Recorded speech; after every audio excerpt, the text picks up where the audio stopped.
99 Pro. Good liftoff, automatic.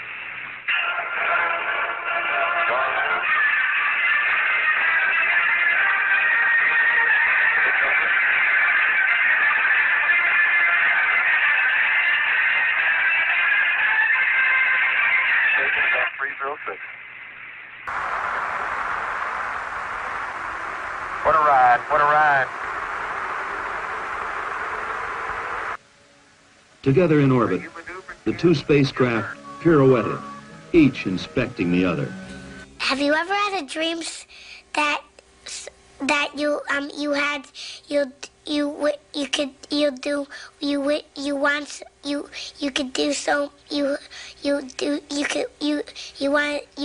him to do you so much you could do anything? Oh my God, dude. This is one of the fastest maneuvers I've made in a long time.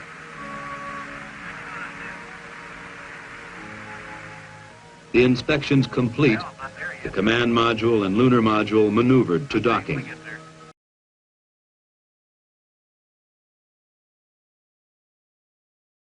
Port stage pushed. Engine arm is out. Okay, I'm going to get the Pro. 99, proceeded. 3, 2, 1. Ignition. Right away, Houston. Vector good. Ag side.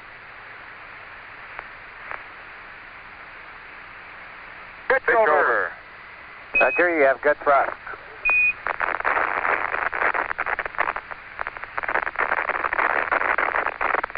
Okay, 30 seconds. 308 your number. Okay, coming through 1,500 feet. And H-dot looks good. Ignition. Right away, Houston. Vector good. Roger, you have good thrust. In 1/6 gravity, everything would weigh 1/6, or 16.7% of its Earth weight. In other words, a 180-pound man would weigh a mere 30 pounds. Think about this, ladies and gentlemen, because I'm going to strip away some of the bull that NASA's been shoving down your throats for years. Writers were speculating on the athletic abilities of men on the moon a long time before the space program and Apollo. They based their calculations on 1/6 gravity, because that's what the scientists told us the gravity on the moon would be. And the public was anticipating some of these spectacular athletic feats when astronauts explored the moon. Do you remember seeing any? None were ever performed, ladies and gentlemen. There just weren't any. And you say, well, they were weighted down with these big, giant, heavy suits. We take a conservative approach in determining the relative jumping ability of astronauts in 1/6 gravity versus Earth gravity. A complicating factor, folks, is the alleged weight of the spacesuits and backpacks worn by the astronauts. Now here's where the fun begins. You see, NASA claimed, it's their own figures. I didn't make this up, and you can check yourself. NASA claimed that the gear weighed 185 pounds. Let me repeat that so that there's no misinterpretation. 185 pounds. Now this is a terribly oppressive weight to carry on the Earth. But folks, it would be no problem whatsoever in 1/6 gravity. That is, assuming that the astronauts weighed 185 pounds and their gear weighed the same. And these are the NASA figures, and the astronauts, all of them, weighed pretty close to that figure. The total combined weight, ladies and gentlemen, in 1/6 gravity would be only 62 pounds. Now just ruminate on that a little bit. If the astronaut weighed 185 pounds, and his entire suit, all of his gear, weighed another 185 pounds, the equivalent combined total weight in 1/6 gravity would be only 62 pounds. And I'm here to tell you I could do amazing things if I weighed 62 pounds anywhere. Anywhere at all. But we didn't see any of that, did we? You see, this is still only 1/3 of an astronaut's body Earth weight, without any gear. Are you beginning to understand? Therefore, the astronauts should have been able to jump vertically far higher than they could on Earth without any burden. And you remember when they were tooling around in that little car and they were spinning their wheels and the dirt was flying up, making a rooster tail? Well, folks, that dirt didn't fly up very high and it didn't stay up in the air. It came down really quick. And according to statistics, dust in a 1/6 gravity atmosphere. In fact, an atmosphere only 2% as dense as Earth's atmosphere, that dust should still be floating around somewhere, shouldn't it? But it didn't. How are we going to explain this? Okay, when he hits the craters and starts bouncing is when he gets his rooster tail. He makes sharp turns. Hey, that was a good stop. Those wheels just locked. Mark off. There's the big craters there, though, aren't they? Yeah, I don't run in those holes. They want 4 minutes worth, John. That was 1 minute and 5. Maybe you can do it twice more. Charlie. Okay, turn sharp. I have no desire to turn sharp. Okay, here's the Sharpie. Hey, that's great. Man, those things, when those wheels really dig in, John, when you turn is when you get the rooster tail. The suspension system on that thing is fantastic. That sounds good. We sound like we've probably got enough of the Grand Prix. We're willing to let you go on from here. Call that a Grand Prix. Okay. Man, that was all 4 wheels off the ground there. Okay, max stop. Okay, I don't want to do that. Okay, excuse me. They say that's a no-no.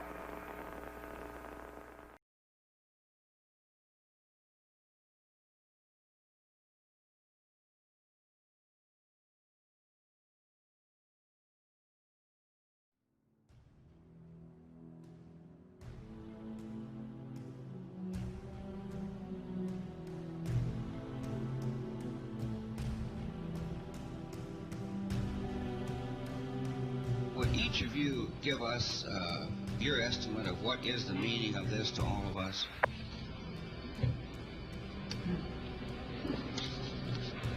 Why has nobody been to the moon in such a long time? Because we didn't go there, and that's the way it happened. I'd go to the moon in a nanosecond. The problem is we don't have the technology to do that anymore. We used to, but we destroyed that technology, and it's a painful process to build it back again. Doesn't have it either. The Smithsonian doesn't have it. Johnson doesn't have it. Right. We've been unable to track it down. I mean, we don't know where this telemetry data ended up, and we don't know what path it may have taken. So, unfortunately, I'm afraid I can't really give you much of a clue as to where this data ended up and whether it still exists or not. NASA admitted that it had lost the original footage of man's first steps on the moon. The pictures that they take, walking on the moon.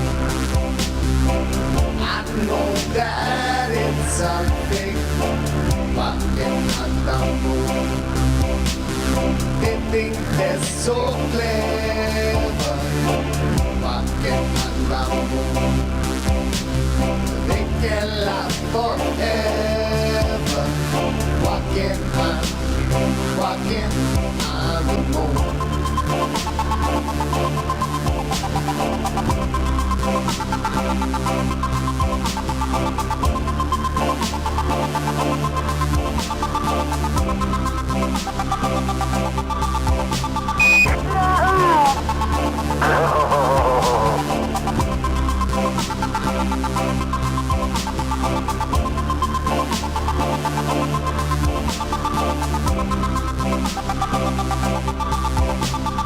So they say we're sending people to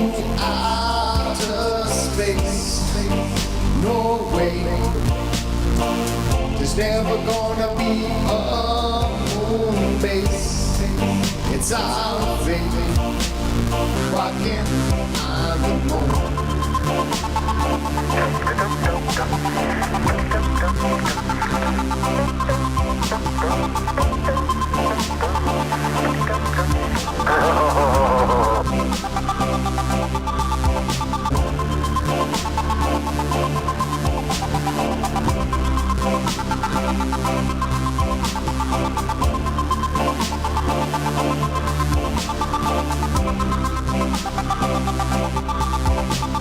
So they say,